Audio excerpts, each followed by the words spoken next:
Hey everybody, it's Patrice and Erin, and we are in UK-Bromley with Coffee and Command, and today Erin is teaching the database mastery class. So she is a complete master. I'm going to let her take it over. And thank you, Ian, for having us at Bromley, and thank you guys all for being here. Come in. Yes, Bromley, thank you so much.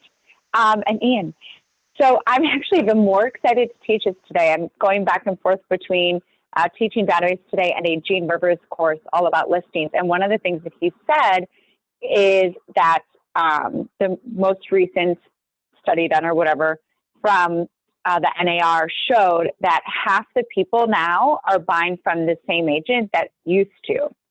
So half the people. And the reason why is because you didn't have to touch base with people that often for them to remember you. Now they're online and they're finding agents very easily.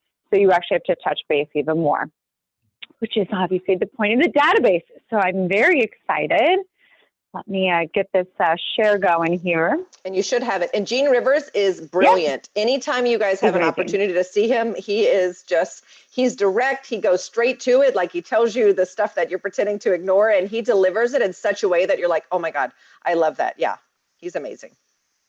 Yeah, he doesn't want me with anything in a good way.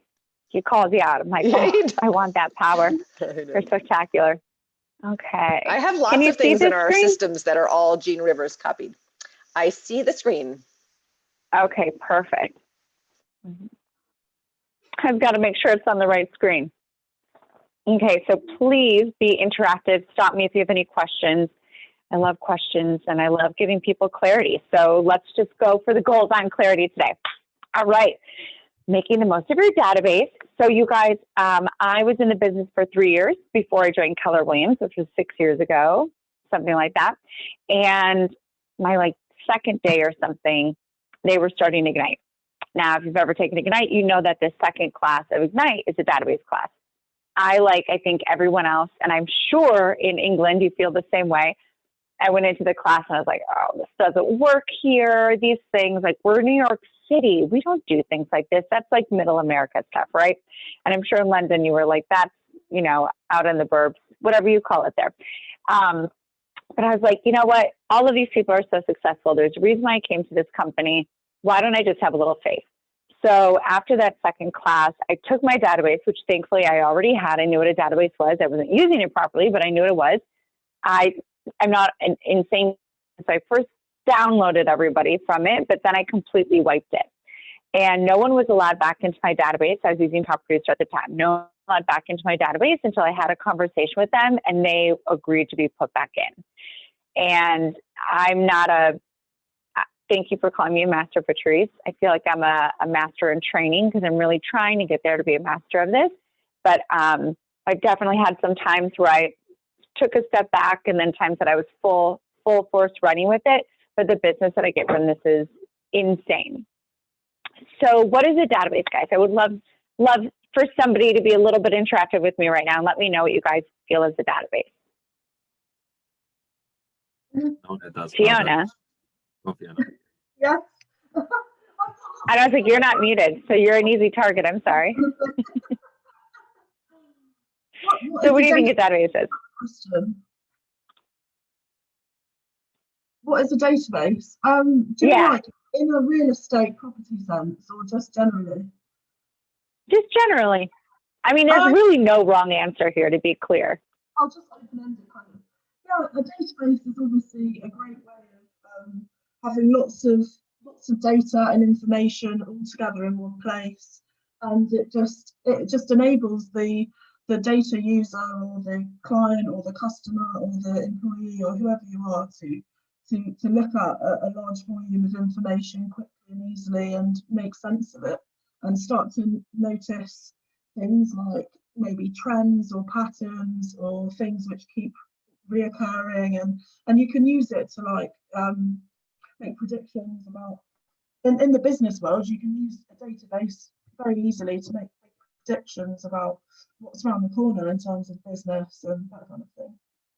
Yeah, no, that's definitely right. So her two really big parts there. Number one is with clients, right? This is where we store all of their information. I mean, I don't know you, but I do know what I ate this morning and I do know what I had for dinner last night. But if you ask me any other day, not a clue.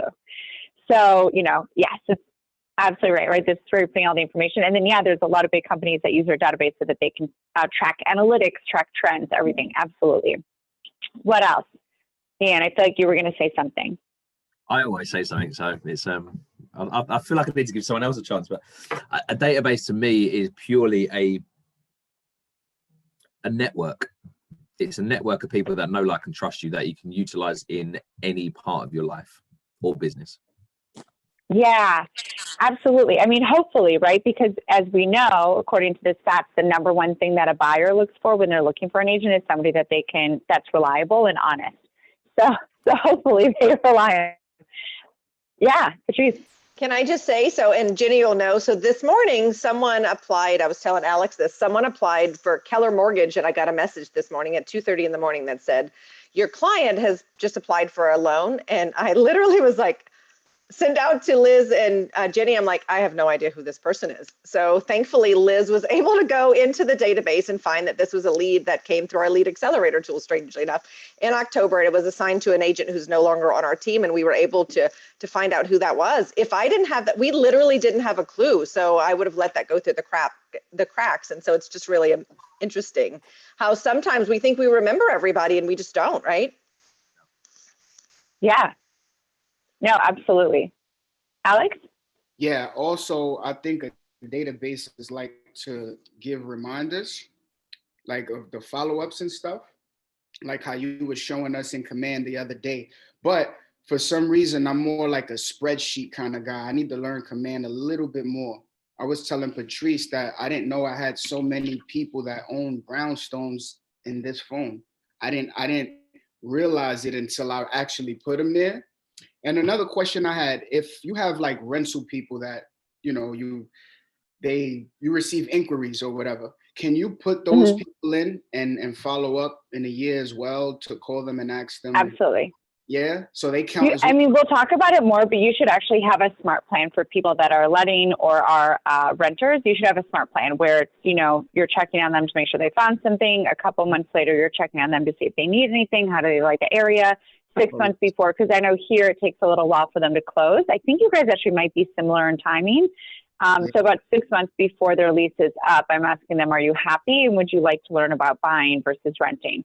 Or I'll word it like, would you rather learn how to pay your own mortgage of your landlord?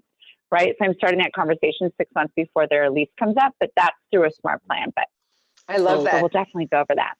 So that's like basically getting them pre-approved, putting them in the right track to be pre-approved.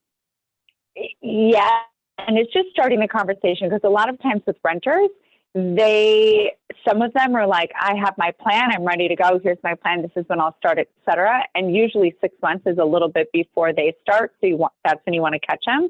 But it's also a way to plant the seed. You have enough time to put them in touch with somebody in the financial world who can show them, here's how it would benefit if you bought, here's the benefits of renting, so that they can make the best decision for them. Yeah, and can I just say real quick, and I think, you know, Alex, as she's talking about having a smart plan, it's making sure that that message matches. You didn't realize how many people in your phone own property.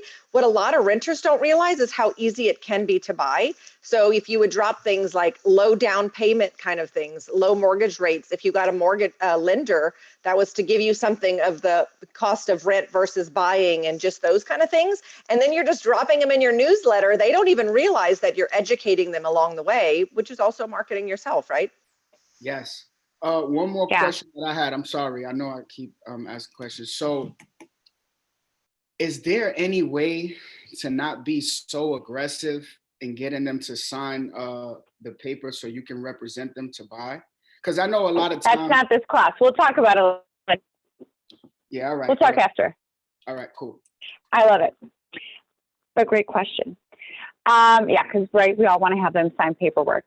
Right, protect our time. Perfect. I think we answered what a database is. Thank you, everyone. So how to build a database. So there's a few ways to build it. Right now, I am not building at the pace I was before, right? Because I built it up so much. But in the beginning, I absolutely built it based off of cold calling. But I didn't just cold, and I want to say this, like I knew an agent in my office who would literally just call people and be like, hey, it's a great time to sell. Do you want to sell? He was fantastic at it. He got a point off of it. He resonated with certain people. He built a big business. That is not me. I come at things a little bit of a different way. Both ways are fine. You just have to find what resonates with you. So for me, one of the things that really resonated with me is adding value to people while trying to sell the properties that I had coming on the market. So I did a lot of the just listed script, the exact same script that I learned in Ignite. Hello, so-and-so, this is Erin calling you from Keller Williams. I'm just giving you a call because we've just listed 10 West 15th Street in your building today. I wanted to see if you'd like to help pick your own neighbor. We've been using that script for forever. Love it. Anyways, but that was what I used for cold calling. And then what I did was I tagged them appropriately, which we'll get into later, but I'm saying it as a reminder. But that allowed me to find people who were neighbors. And some of the people, you leave it vague enough where you don't get them all the information to begin with, right? So they're like, oh, what size is it? I'm like, it's a 2-bedroom. And then if they're like, oh, not sure about that, I'm like, ooh, were you looking for a 1-bedroom? Who do you know that's looking for a 3-bedroom? We have other sizes that are coming on the market or that's on the market, right? If they're asking questions, that just means you need to ask more questions to find out, is this the right product for them? And if not, what is the right product for them? Or if they instantly go into price, you could tell them the price and like, oh, I think that's fun. You could be like, oh, are you a seller yourself and you're waiting for prices to go higher? Would it be a benefit if I let you know when the prices do get in the market? You just have to really pay attention to what they're saying so that you can take those, put in those notes, and then put them into your database. You can follow up with them quarterly. Open houses. Open houses are my jam. We can't really do them right now, but for open houses, I only have it for an hour. And I know that you guys in England don't do them, but you really should start doing them. Do it for 1 hour. When I would do my first cold calls to announce the listing of a property, I would also invite the homeowners to a pre-list, right? Homeowners only open house before the public gets to see it. So I tell them, for a half hour before the public open house, I'm just letting the neighbors in so that they can see the product. During this open house, first of all, nobody ever comes to the neighbors only. They come when other people come, which is even better. I don't know why, that's just how it always worked out. So I'm inviting them. People that were interested, we'd call and we would remind them. But during this open house, we do a couple of things. Number one, we always have somebody, I'm going to show you a little. I always have 2 people at an open house. Someone is always at the door with a tablet or their phone. And they're the people that are taking the information. Because if you just leave a piece of paper in the middle of, the home on a counter or something, you're like, oh, please go sign in. The data you're going to get is about this much, and it's going to be not great data. So you have to make sure that there's somebody. I always call them kind of like the greeter position, right? I always tell the showing agent that if you can get the doorman laughing with you when buyers come in, like brownie points, right? We'll get the doorman some, I don't know, coffee or soda or something. Why not make the building look amazing? And then they're asking them information. So for us, we have a lot of vertical buildings, right? So this does 2 things. Number one, it ensures that we get their accurate information, right? So it's, oh, thank you so much for coming to our open house. What's the best phone number to contact you at? Great. What's the best email to follow up with you at? You always have to ask, do you rent or do you own? That's a question I feel like nobody ever asks. You have to ask that question because then you get to follow up with, if they own, great. Do you have to sell in order to buy? You do. Wow. We have some time after this open house to stop by. We would love to be considered as your listing agent. Should we discuss after this? Try to set the appointment. But if you're not asking, you won't know. The second reason why this greeter is so important is because in a vertical market, elevators are a nightmare. I despise them. And sometimes, especially on Sundays, which is when we do a lot of our open houses, they can take like 20 minutes to get down. And there is nothing worse than somebody that's a buyer that is looking to buy in a property to wait 20 minutes for an elevator. But to have somebody there talking to them about it, getting their information, blah, blah, blah, that is gold. Then inside of the open house, we always have a raffle. So we'll have a raffle and we have little things for people to fill out. Why? Because I want to have an excuse not only to talk to people again later, but I want to have an excuse to get information from people that don't want to give me their information. And I thought I had one next to me, but she's hiding. So it again is just asking them their name, their phone number, their email, and if they want any market updates. But I'm sure you guys have seen it. There's always the nosy neighbor that's like, oh no, I just live around the corner, or I just live down the hall. I live and I saw there was an open house and I wanted to come check it out. Right? They don't want to give you information. However, the second you tell them, okay, great, no problem. Look around a bit. Oh, just so you know, we're raffling off an Amazon gift card. They're like, what do you want to know from me? They give you their address, their email, their phone number, their phone name. Like, they literally will fill out this entire little sheet of paper and put it in there just to have a chance of winning like $15. I think ours are $25, but I think they would do it for $10. People love winning things. So I make sure to make a note on all of them if I have time of who doesn't have an agent. Whoever doesn't have an agent wins. I say that there's going to be like one winner, but truth is there's like, 5, 6 winners.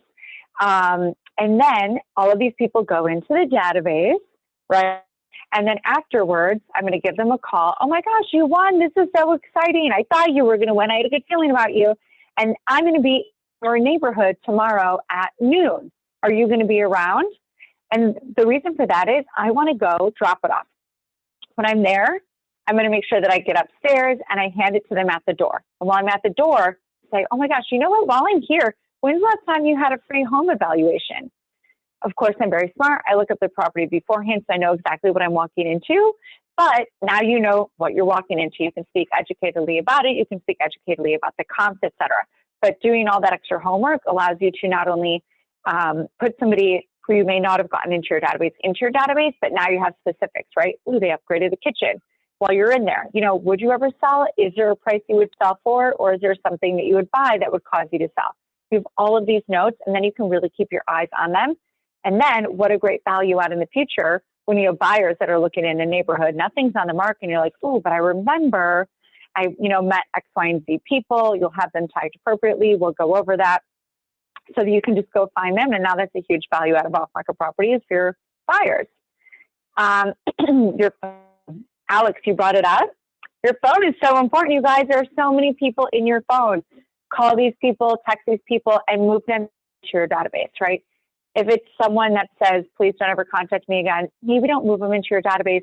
Truth is, they probably won't refer you business anyways if they have that kind of an attitude.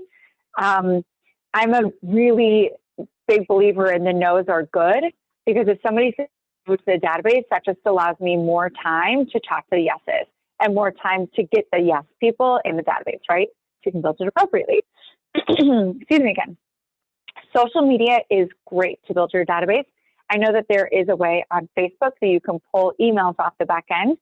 Also, of course, your social media ads, you can build your database. Now we'll see how it works. I'm testing it on Instagram. I'm doing different posts about, like, who do you know that's looking to buy, trying to get names, and then building those people into the database. So social media is great. And then agents that you meet. I mean, we all want profit share of some sort, global share if we can, right? So agents that you meet, why not put them in there? Because A, maybe they'll join one day, or growth share. A, maybe they'll join one day. And B, I don't know about you, but there are some agents here that I 100% mentally blacklisted. If they bring an offer on a property, dear Lord, there better be another offer from somebody else. And I'm going to go to that seller immediately and say, this person was a nightmare, an absolute nightmare to work with. They had X, Y, and Z problems. However, there are definitely people that I've done a few deals with. There's one person in particular that anytime I list something on the Upper East Side, I'm going to reach out to her first to let her know that it's coming on the market. And there's actually a couple agents in Chelsea that I reach out to anytime I have buyers, because I know that they have some off-market stuff. So make sure that you have these agents in there as well. Yeah. And I just want to say, especially since having 2 agents on a transaction is still newer, and it's very much something promoted by KW. You guys, it's an asset when you're going to meet with sellers, right? Is not only am I looking for buyers, you guys, what I'm going to do is I have a database of agents that I'm going to market that has their own database of sellers. It's like a mushroom cloud of possibility for them. So just want to make sure that not only are you doing this, but you want to make sure that you're leveraging it to sell yourself as well, because that's a huge asset that other agents don't have, right? The other agents are like, well, I'm selfish. I'm only going to sell it to the person that I'm willing to meet on my own. Wow, well, how many people can you meet with a day, right? I'm going to meet with people that have hundreds and hundreds of people. So your reach is just phenomenal. Anyway, just wanted to say that because I think that's awesome. Yeah, well, and also on that same note, right, because we are a profit sharing company, It is a great way too to be like, you know, because I'm with Keller Williams and we do have, or when one of us benefits, we all benefit. We are a part of a company whose culture is helping each other to win versus a company whose culture is only I want to win. So you're with a great company. Okay, I love this. What do you do with the database? You touch it. I mean, that's what we call it, touching, and I always feel awkward about it. So I want to get the awkwardness out right away in the beginning. So thanks. How do you touch it? Okay, so this is what I do. We do quarterly calls. Actually, I need to write this down. It was a good reminder for me. So we do quarterly calls. However, if there's someone that's transacted in the last year, we call them our care calls. So we're calling them, how do you like the property, blah, blah, blah, how's everything going in the unit? But it's great to have those quarterly touches. I will be honest with you, there's some people that I've had in my database for years that I'm like, I'm going to text them because they're not going to answer my call. We're on the texting level, right? We have to treat people the way they want to be treated. And some people would prefer an email. Some people would prefer a text. Some people prefer calls. But as long as they're doing that quarterly reach out that is specific to them, you're in the win. Handwritten note cards. These are so simple, you guys. I get them on Vistaprint for like next to nothing. And we just write on the back of them, just like, thank you so much for speaking with me today. I would do that especially after like cold calls, the first call. It's a great way to, well, I've also apologized and I've gotten a listing for that because I apologized to someone who was not very happy I did a cold call. Oops. But I'll also send it if I don't have an address. That sounds really silly. Let me say that a different way. So I'll send it right away afterwards, especially when I have the address, right? But then I will also not send it, but I'll set the same alert. So a week after I send the card, and if you're not sure what to say in the note card, there is a man by the name of Buffini, Buffini. He is a database master. He teaches on this, but I believe you can look up Buffini note cards or Buffini thank you cards. And he gives a list of like, I think 30 different things you can write on a note card or on a thank you card. So that's fantastic. But also a week later, after I send this note card, I'll give them a call and I'll say, hey, I just want to make sure the post office still works, right? Ha, ha, ha, ha. And if they say no, it's probably because they didn't send it. And I'm like, oh my gosh, I can't see, this is why I call that dang post office. Is your address blah, blah, blah? And they're like, no, that's not our address. They're like, oh my gosh, technology. How did I get that address? What is had it? But it's a great way to get the address. Or if you have an address just not an apartment number, that's a great way to do it. But handwritten note cards are fantastic and it makes people feel special, right? Newsletters. I do newsletters every other week. These newsletters are so simple. So it starts with a video, and there's two reasons why I do this video. I do the video and I upload it to YouTube, and then on YouTube, we'll try to use like keywords, different things like that. I always start with, hey, it's me, Erin Wheelock, your favorite real estate professional here in New York City. The hope is maybe one day someone will be going through YouTube and they'll be like, oh, New York City real estate, this girl keeps popping up. Okay, great. Why don't I call her? You never know. But also what I found is some people aren't going to read a newsletter. So in that top part, I just tell them a little snippet about what's going on. Be sure to check out Urban Digs. X is happening in the market. You know, click on it to hear more. We also have something about Lincoln Center. They're putting out down grass so that everybody can come and enjoy the area. You know, and whatever else is going on. But it's kind of a nice little way for people that aren't readers, and there's a lot of people that aren't, just to click it, see if they, you know, want to even read further what's in there. And if they don't, at least they got an update. And I got to tell you, I've been doing a lot of quarterly calls recently to people that have been in my database for a while, and I'm getting some compliments on the newsletter. So apparently people are actually opening it. Who knew? And then last, but certainly not least, and this actually kind of goes back to referrals as well, is I put a property in there that is from somewhere outside of my market. This is how I started the whole Where to Wheelock. I had a property in the south of France because I was like, I don't want to be here. I'd rather be anywhere but here. I think I told you guys that story. Sorry. Put that in there. And somebody called because they wanted to actually find out how to buy in the south of France. I put in properties from all over the world, and it just makes me look like a global agent. And also you do get people that are looking for property in other areas. And this is just kind of that light bulb for them that goes off. So now they know that they have to be in touch with you about it. And again, the every other week. Smart plans. So smart plans, as I was saying to Alex, they're fantastic. Smart plans to me is like a free assistant. So I believe you can also do them can you do smart plans, auto campaigns? No, then I'll. Yes, well, we've got a nurture campaign, so it's slightly different. It's similar to command, but you can have them into a touch campaign through a database system. Yeah. Perfect. So your nurture campaigns, what I find is it's just kind of like a free assistant. You set it up and it just touches them. So like a lot of the Facebook leads that we get, they're not people that really answer that much. We're not having a lot of conversations. So putting them on an automatic plan at least means that they're being touched, that I don't have to waste my time. My buyer's agents don't have to waste their time being in touch with them.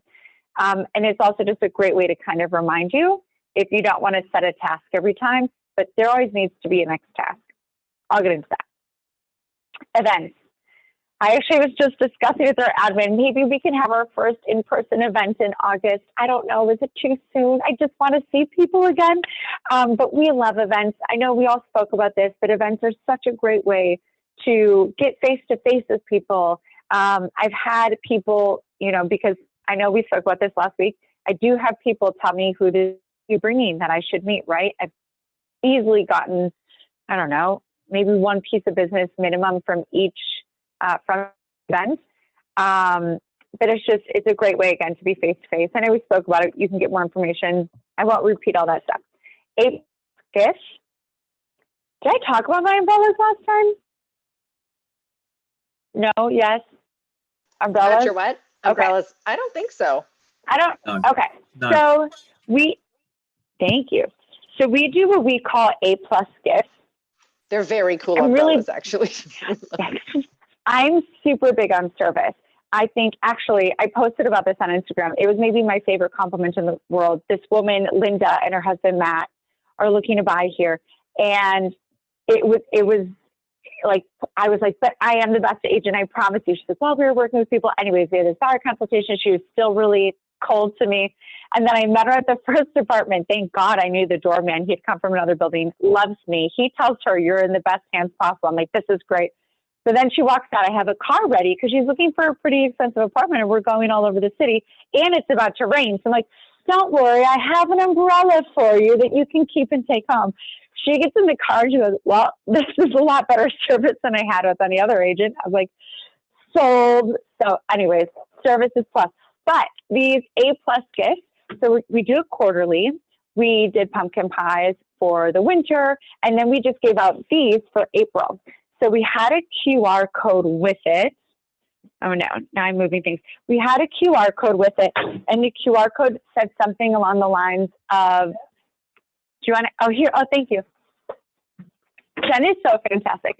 So this was a QR code, and we just tagged them on the umbrellas, but pretty much what it was just like the back of the umbrella, which I'll show you, and it said something along the lines of like, we're preparing you for the April showers of sales. So we're like letting them know, but we're not being too whatever. We're just being a little cheeky, right? We want them to think about who they know for buying and selling, but this is also 100% a gift for them. And I'll go over who the A+ is later. These umbrellas were $17 a piece. They came from for the number 4 in print. And they're fantastic. They'll send you a sample beforehand. But, it's kind of aggressive on the outside. But on the inside, I don't believe in bad luck. By the way, I think this will bring me really good luck. It's just beautiful and black, except for, where is it? One little logo, right? So I've learned some things. Oh, and they're really good quality because they close upside down and then they just drip downward. Thank you. So one thing that I learned from some great friends that I have in the hospitality world, I was like, let me put my logo everywhere. No, don't do that. So they taught me what you want to do is you want to make something so beautiful and well made that everyone comes up to them and asks them where they got it. I get asked all the time where I got this umbrella. And now I've actually told Jen, I'm like, I need to just walk around with a couple of them on a rainy day because I need to be like, oh, I actually give them away as gifts to my favorite clients. But my name is Erin. I'm in, real estate. If you know anybody, I'll just give you my umbrella now. I think that's what I need to start doing. You know me, I'd say 2 referrals and you can have this umbrella. I I just actually said don't that to know somebody. anybody. You have to stay wet. Sorry. I know, sorry. I guess I'm going to need your information. I love it. But A plus gifts to me are just super important because it's a way to say like, hey, I care. Let me stay top of mind. Oh, and we do pies for Thanksgiving, which I said. And this one guy's son, he owns a triplex penthouse overlooking the park on Park Avenue. I'm like, what is this guy? But so pies were coming up and I was like, I'm not going to give son a pie. He has so much, like, why would he want a pie? Call him. I kid you not. I'm like, oh, hey, son, you know, we're just doing a Thanksgiving gift to people that we care about. And I wanted to see if you wanted a pumpkin pie for Thanksgiving. I was expecting you to be like, fucking idiot. No, sorry, I swear. But instead he was like, he paused and he was like, no one's ever offered me a pie before. That would be great. Like, oh my gosh, son wants a pie. So, and now he loves them. He like even reaches out to me, like, it's pie season. I'm like, it's pie season. Who knew? Anyways, pies. Everybody How loves to a present, categorize. right? Everybody loves a present. So I was just checking the time. Yes. How to categorize and tag. Oh, and so many compliments on these umbrellas. I was like, an umbrella, I don't know. Sounds like a good idea. It was a suggestion. So I hope it's right. Okay. So the database, and I actually am going to do this because I think it's easiest. Copy the link. I need to find out how to send. Oh, here. I'm just going to figure out how to chat this to you. So pretty much this is how I tag everyone. How do I chat when I'm in screen share? Oh, You share? Up top. and Go to the view top, options. it comes down. If you go to the top, it brings it down. View options at the top of things. I think you Oh, hover, the top up hover here? over there. This 2-screen thing is messing me up. You know what? I'm going to do this. Patrice, if I send this to you, or Jenny, you're on the call, right? Yeah. Jenny, Yeah, I'm going to send either this one. to you. Because I think it's just easy if you guys want to follow along, but you also should all have this. I was There's just always about a to ask you way. for it. Thank you. I know, Jenny, we I should love it. save it too. We could put it in there in the link Yeah, with the, no, I the literally Google was Docs typing as in the well. chat. Can you please send this to me? Awesome. I love it. Thanks. Well, then I would have known where the chat was. Should have let you do it. Sorry. So I'm a huge believer in tags. Tags for the database. Tags are everything if you ask me. So you all will get the link to this. And here's how we tag people. So we always tag people that are a lead. Why? Because there are so many times that someone will come in as, okay, let me actually rephrase this. You guys, we are in a numbers game. You must, right? It is not enough to get one lead, hold it tightly, you know, like a dandelion until the head pops up and then go to the next lead. That is not this we are in that will not make you successful. You have to have so many leads coming into you and you finding that you get to pick, okay, out of these 20, there's maybe 6 that are actually motivated over a 6 or a 7 to transact. So you need to be tagging people as leads because you want so many that you're not able to keep track of all of them, but you can easily pull them up. So once a week when you're in your lead generation, okay, who have I not been in touch with? Who do I need to be in touch with? Who do I need to move forward, et cetera, et cetera, et cetera. Met is someone that you have their phone number, their email, their home address, and a piece of social media. That's really important. I 100% used to shy away from social media. I was always like, oh my God, my clients can't see what I'm like in real life. They'll judge me. They'll never work with me again. Like I can't do anything. However, that's just not true. I ended up adding all of my clients onto Facebook, Instagram, LinkedIn. And within 2 weeks, one of my, it might have even been less than 2 weeks. So anyways, within 2 weeks, one of my clients, she sent me a message. She was like, Erin, seems like you're really, working all over through KW. I'm thinking of buying in Miami. Who do you have that's like you that could help me down there? It's like, who's your Erin in Miami? It's like, oh my gosh, turns out this works. just because she sees my stuff on social media. I'll tell you, I can go a lot further on social media. This is not that class. Add people on social media. Okay, haven't met, right? There are people who don't have their complete information, so work to get their complete information. I think it's also really nice to have a haven't met tags, because maybe down the line you have an admin team, and maybe, I think both of our admin teams would laugh at us right now if we said this. Maybe one day they won't have enough to do, and they can just go through the haven't mets and call and try to complete everything. Agents are great. Other agents, as I said, because I love to mail other agents if I really need to sell something, like maybe it's something that's a little bit more educational. Maybe I know agents that work in the area. KW agents. There's certain things, like if there was a profit share class coming, I'd probably invite other agents, but anyways, I tag KW agents for KW agents as well. It's also great because you can tag them and then search them so you know where you're looking for your referral partners. Vendors are great. Lenders, contractors, insurance people, inspectors, right? So many vendors, but tag your vendors. Here. So contact type, I need to change this. I don't know why I haven't changed this yet. We don't have contact types anymore, so now they're all just tags. I don't know. I'll edit that one day. So we tag them. Location. So by location, I mean we do tag them if they're in Manhattan or if they're in Brooklyn, because we do a lot of business in both. But also we'll tag them like Chelsea. Well, you also have a Chelsea. So that location, you could tag them Mayfair, my favorite. I'll tag size, right? What size home do they have? Or if they're buyers, it's just the opposite, right? So what location were they looking at? What size are they looking for? They'll be tagged as a buyer or a seller. I tag them with the first letter of their last name so that I can miss the D2P2. Pretty much what it means is D2. D2, do the database too. So Erin knows exactly what it means, and she could list out every week. She just never knows the name of it. She likes to make me feel special. I don't know. This is my one part in the class. I love you.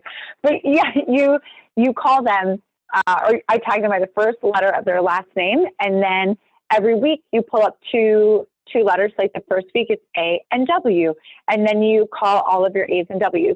So I'll tag them. If it is somebody that I'm calling, maybe they're in my pipeline, they're a lead, I'm calling them more often, I'm not going to tag them just because they're going to be on a different task list, but do tag them. It's better to have them tagged than not tagged. And you guys, can I just say something real quick? Yeah. So I've been taking this database class with Erin. Alex has been here. He took it with us in November. She and I have been teaching it since August or so. So this takes time. You have to time block. I had a giant database for me to get to where Erin is, and I'm seeing so much progress, but I just want to make sure that you guys know, like, don't say I'm going to do a newsletter or I'm going to set up the smart planner, all of that stuff without first knowing who it is you're going to, because you're not going to necessarily send the same message to everybody. When we hear people that are like, I don't want to bother people and give them junk, this is the reason why they're worried about getting junk, is if you're sending everything to everyone. What Erin is showing us is that she's categorizing so that you could specifically add value to each person. So I just want to make sure that this is something we all should do, and it does take time to do it right the first time. So just making sure that you're putting this in your calendar. Sorry, I just really want to be very specific. Because we kept saying, oh, we're going to start this, but first we had to go through and do all the tags, right? And isn't it amazing that she's sharing it with us, you guys? Wow. Thank you, Erin. Well, and I mean, look, I didn't come up with all this. This all just came from the Red Book. And Ignite. I just kind of used it how I could. I want to say two things on that, though. Number one, don't ever be afraid. Just do it. By show of hands, how many people order through Amazon? I'm like, I am not the only person here that orders through Amazon. Okay, how many of you get emails maybe every single day from Amazon and actually open them? Yeah, no. But who still orders like every single day? I don't know the last time I've opened an email from Amazon, right? It's like, but we see it. And that's kind of how I've always thought about the newsletter and things like that. I don't care if they open it. I just want them to see my name. And then when they open it, great. And if they don't, they at least saw my name come through, and it's at least that recognition. The other thing is, and this just happened last week, so I really do want to share this. Patrice is right. This isn't let's do this today. We're going to have 20 pieces of business tomorrow. Absolutely not. But I'll tell you what, I have so many stories. I probably have one person reach out to me, at least one person a week from my database that reaches out to me about business or putting me in touch with someone for business. That is no joke. But last week, there's a man by the name of David Glitzer. I was looking in my database. I realized our first connection was, it was like February 15th or February 17th, something like that, of 2016. That was a little while ago. And I had done a just listed call. I was cold calling around a loft in Tribeca, right? He wasn't going to buy, but he told me what he had. Maybe one day I'll buy, I'll sell. Like, it wasn't an immediate need. No problem. Can I stay in touch with you? Yes, great. Now, I've done a pretty mediocre job, right? I was really on the database. There was a little while I wasn't good at it, but I've been pretty good. I would say like an 7 out of 10. And I sent in properties, right? I remember the beginning of COVID, he was like, you know what, Erin, if we do find X, we'll move, whatever. Since the beginning of 2016, I've been in touch with this man. I met him for the first time last week, Wednesday, at a townhouse in Tribeca, because he now wants to buy a townhouse and then sell his loft. I got to tell you, I will stay in touch with somebody for 6 years or 5 years and then meet him if he wants to buy a $6 million townhouse and sell a $3 million loft. I'll give you 5 years of my life of a few, and I even just email him now. He prefers email. I'll call him once a year and email him 4 times a year. I mean, but you have to be prepared for the long term. I've been doing this for a long time, and now it's really starting to show up. I have so many stories like that, honestly, so many stories like that. But it was just so funny because I was like, I'm finally going to meet him. I wonder when the first time I spoke to him was, and I told him, I was like, it's taken us 5 years, David. Anyways. Isn't that amazing though? I just think it's really cool. And again, it's just that being in contact. And Erin, I'm guessing over that 5 years, you weren't spending like 12 hours a day reaching out to him though either, right? So it was a gentle part of your business. And so it was almost like you just jumped right into the boat. So I just love that. And I think sometimes as agents, we're like, that guy didn't call me back. I'm going to take him out of my database. It's like, stop. No, you just keep him in there. He's not ready to buy. It doesn't matter how much he likes you. He's not, if he doesn't have $6 million to buy a townhouse, well, he's just not going to move until he does, right? So it's kind of neat. I think sometimes as agents, we kind of get our little feelings hurt, and we have to remember that this isn't about our feelings. We're in a business about themselves. So that's really cool. And $9 million in transactions to ching, that's pretty impressive. I'll stay in touch. Well, and I have to tell you, that's exactly it too, because all I did was I put him in as a client in how we search for properties on OLR. And so I had it send me whenever new properties came. What are you looking for? It just doesn't come up that often. Whenever they came up, it'd be like, oh, David, this came up. I thought about you, and I'd send it over. I think it was like 2 months, him not responding to anything. And then he was like, I like this, I'll see it. And I was like, first property he's ever wanted to see. But I mean, usually he just wouldn't respond. So you're right. Even if people are not responding, you guys, it doesn't mean they're not opening it. And quite frankly, if you're buying a $6 million property, you're probably working. So you can afford it. That makes sense. All right. And by the way, everybody, please stop me at any time if you have thoughts, questions, comments, concerns. Yeah, does anyone have any questions? Or Ian, is there anything that you guys do differently that you want to make sure that you interject in here? Because I think this is brilliant and we want to make sure it's right.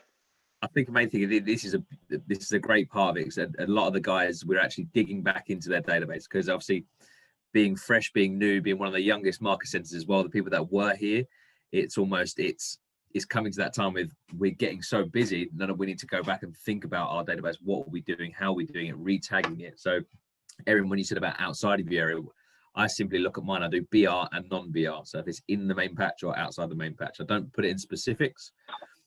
The way you said about, I think even Alex said it, is about, look, who's your mobile phone? Everyone that comes through this door, it is phone every single person in there first. Every single person. But what people do, they get so much business from it to start with. It's then you lose track of it. You think this is bloody easy. I'm just going to use that. But you need to build it and grow it more and more and more. And we do it around sort of 3,000 units, and 10% of people moving within 5, 6, you said 5 years, 6 years. That's a lot of money. Mm-hmm. Yeah, absolutely. And another reason also, I'll tell you why I do all these tags. So like this one, for instance, this is just an example of when somebody comes to this building, whenever we have a property, I'll tag them by the building as well, especially if they're a buyer, they come to the open house, right? I tag them by the building, I tag them by the apartment. And I do it for two reasons. Number one, what a value add when I have something similar that comes up. And the first thing I do is I call those buyers and say, hey, Mr. Buyer, I know that you didn't get, unit 45G, but I have this similar one that's coming up. Did you end up buying a home, or are you still looking? That is a huge value add for a buyer. And let me tell you what kind of a value add it is to go into that listing appointment beforehand and say, hey, Mr. Seller, I want you to know I have 42 people that are actually tagged by this building because they are ready, willing, and able buyers to come into this building. Or you could even come into this area. They want to be in this area. And the minute you sign this listing agreement, I'm going to go and I'm going to call them to see if they want to come and buy your property. How does that sound? I mean, this is where you can take the tagging to just another level, right? Because going to sellers and telling them, I have X amount of buyers that have physically walked into this area or physically walked into this building because they wanted to buy, and I'm going to call them the minute I get back to my office after you've signed this listing agreement. It's just powerful stuff. And it gives you something to call, because people say, like, what am I going to say when I call? We're like, so you literally are answering and you're showing how to just supersize it, that 1 + 1 = 8 kind of thing. Of you have the buyers in there and you reach out to them for a client, hopefully finding another property. And oh, by the way, if you have someone that says, you know what, I really am looking in that building, but that unit doesn't work for me. Now Erin has someone else she can call, every seller that's tagged, and say, hey, I have a buyer that's looking, it didn't work for this listing. And by the way, so you just do the best at just using this to find a reason to call, to find the people to call, to have a message, and just over and over again. And it's just, yeah, I'm always so excited by this. So anyone else have any questions out there?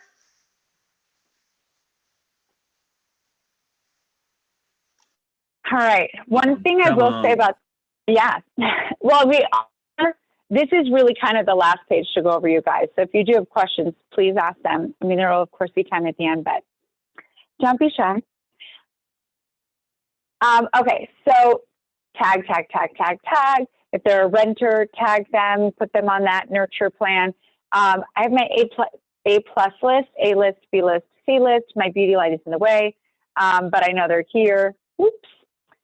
Also, you guys, feel free to just copy this and paste it for yourself and then change it for yourself. What is that? Rip off and repeat? Why not? Hot buyers and hot sellers. This has been really nice because in Manhattan, we've been coming and they're sexy. Hey, it could. I'm an idiot. But, the hot buyers for me are, they will buy when they find the right home, right? Hot sellers, they're going to sell for the right price. However, right now, we have literally just turned into a seller's market based on the statistics of the supply versus demand. So now is when I'm pulling up my hot sellers and saying, ooh, wait, who's actually, in the realm of possibilities now, right? Because we were in such a soft market. Now that it's heating up, this is the tag that I need to pull, and I need to search and call to let them know that we're going into their market. Just like the hot buyers, right? Actually, now's a great time to call them too. Guys, we're leaving the buyer's market. Do you want to miss out for another cycle, or do you want to buy now? And then pipeline, because I just want to, the pipeline, not everybody needs it. I do it for me to make sure that I can pull them and I'm actually calling them. It's not enough to look at the pipeline and look at their number. I'm lazy. Sources is the last thing I'm going to say. If you can, I'm not sure if Nurture has it in there. Yeah, you guys track your sources. For me, this is why it was so important. I found out, first of all, I could double down all day long on open houses and I would still have like a 20x. I love open houses. Anyways, but also what I learned by tracking my source is that when I used to send out postcards, I didn't really make a great return on it. And guys, they're expensive to mail. Like the building I live in has over 600 units in it. Stamps are 45 cents. Postcard stamps are like 31 cents or something. It's just expensive, right? So if you're doing it monthly, just listed, just sold for every property, that can be a lot. But what I found by tracking my sources was I'm not getting any business from postcards. But what I also found from tracking my sources is that when I pay someone to hand address mailers. And then I have like a typed up letter on the inside. I have a great return on that. But I wouldn't know. And I'd probably still be throwing money out the window with postcards if I didn't actually track my sources. So, and then also referral gifts, client gifts. Oh, it's a great return on that. And, you know, we're starting to do nicer ones. So it's probably good that we're watching it a little bit closer, I guess, to make sure that we're still within the realm of budget of what makes sense for our return. But I just love you when you talk about tracking your sources. And by the way, I'm not a natural tracker. This isn't something, I'm the type that always just want it to work and go get the clients and let the rest figure itself out. But you guys were talking about a business that we're self-employed, right? A lot of agents don't make it to that tomorrow and forever because of this, is because people invest everything just in one source and moving forward. There's no way that you could pay attention to that data. Fiona talked about it earlier, right? You have to put it in there so that you can see the patterns and figure it out. And Erin didn't stop completely what she was doing. She just went back and thought and realized this isn't working. She made a small tweak and it was able to actually propel her business. So I think that's so important. And I think we completely pass by the tracking because we're so busy needing that today business. And yet it really is just critical. Again, something to time block for. So critical. Also because, you know, we are in a red light, green company, right? I think that there are so many people that, and this is how I used to be with my business. I was like, oh yeah, let me throw money at this. I'll throw money at this and I'll throw money at this. Let's see, things will work, but I'm making money, so it's fine. And it's like, but that's not how you build a business. You build a business by throwing twice as much money at what's working and not throwing any money at things that aren't working. But I will say when it comes to figuring out what sources work for you, give it at least 3 months. Like if you're doing postcards and you've sent out 2 and no one's calling you, keep sending more, right? It might work in your area. Maybe your message is better than what mine was. I know there's a agent here. His name is Josh Rubin. He is, I think, one of the top agents at Douglas Elliman. Great human. I hate negotiating against him because he's mean. Anyways, great agent. But he built his entire business from postcards. That's like all he does. So he's doing something great with his postcards. Not my jam. So whatever you're going to do, give it like 3 months. Well, and that's that. Oh, what? I can't hear you. I'm sorry. Are you open to answering more questions now? Fiona, it's hard to hear for some reason. We had that earlier, and then when we were off screen, I was able to hear better. Try one more time. Are you open to answering more questions now? No, where's your microphone? Oh, my internet. Sorry. Oh. Just got to go back on my internet. Are you chatting it? I think we might need you to text your question in. I don't worry, I think my internet. Sorry.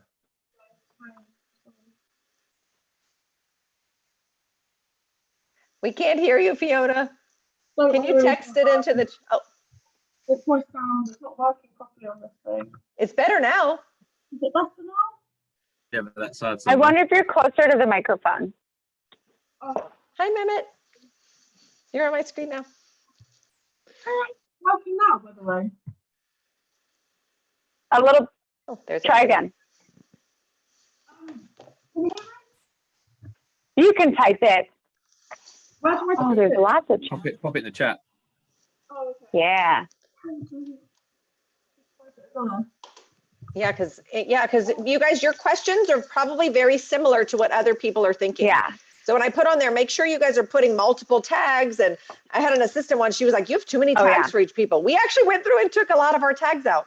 Now I'm like, oh my gosh, now we're going back and adding tags in there. And it takes some time. And we want to make sure that it's done right. Otherwise, you know, it's a lot easier. Now that we have the tags, we're super excited about the systems. At first, it was like, oh my God, I have 5,000 people. What am I going to do with these guys? But now it's like, oh, great, I have 400 buyers and I have, you know, 600 renters. And so it really does make sense. And you could divide and conquer a heck of a lot better. Yeah. And also, I know that I didn't really talk about it, so I just want to mention quickly, every time I finish, I make a call to someone, I won't get off of that person's page until I have another task. You can't. Yes. Otherwise, that person will be lost for forever. And like yesterday, we had someone that was lost in the database, and I gave it to Anastasia to call, and she called, and what did she say to me? Erin, they're in contract. They just signed it last week. Wow. So always set another task, because that hurts. And I've had it a lot. How do you use different marketing and advertising tools to promote KW in New York City? No, we don't have any marketing in New York City for Keller Williams. Oh, so glad you asked. I was on that Gene Rivers call, and we don't have anything in the city to promote. We actually don't pay for that. And why do sellers contact you? 29% was because they were past clients. 22% is because it was a referral from someone, a client or a sphere. 18% was your reputation as a top agent. 7% was due to advertising or direct mail campaigns. 7% was seeing a sign in the neighborhood, which we don't have. And only 2% was company reputation. And that to me was amazing, because I'm just going to say, I sat on an ALC meeting yesterday and they were like, we need to do SEO. We should get out there and we should do this and we should do that. And I'm just like, have you not read the Red Book? What we need to focus on building our business. We need to focus on getting listings. That is how we get marketers. Thank you for listening. It's so true. The company is what makes us successful, but the clients only care about us, right? They're going to get as good a service as we provide. And then KW is just supposed to support us so that we're happy, healthy, and all that kind of good stuff. Yeah, totally. I know. I actually switched to a fancy brand for a little bit. I switched to Sotheby's because that's when that was new. It was like, oh, I've got to go to Sotheby's. And I did have one client was like, ooh, that's so exciting. They were terrible. It was just a name on a card, right? Just because they did success in one thing doesn't mean they're successful somewhere else. So I ended up ultimately now I'm at KW and of course loving it. But the clients don't really pay attention, really. They just want you. They want Erin and Fiona and Louise and Alexander and Mehmet and Kimberly and Anthony. Sorry, I got excited. That's the beauty of it as well. Is everyone? There's just that they're after, isn't it? It's you. You got 2 ears, you got a mouth. Listen, talk, and they want to see you, nothing else. Well, and if you want to see some good funny video, look at Anthony's Facebook. He did a really good video last week. Really good. You get to see him in some wellies. I'll go friend you right now. I would do a pub crawl. I just have to be honest with you guys. I think this also goes back to, Ian, like what you said, right? They're in business with you, which is totally true. I have now accepted who I am. If you want to go get a Manhattan, you will love me. We will have the best day ever, right? If you would prefer to go, I don't know, hike when we live in Manhattan and you're like, I really want to do an event where we leave the city and we go hike, I'll probably be like, this is great. Not for me. This is why I live in Manhattan, so that I can go out, be on rooftops, have a fun time. If I was in England, I'd be like, guys, we're going to do a pub crawl. Let's go have fun.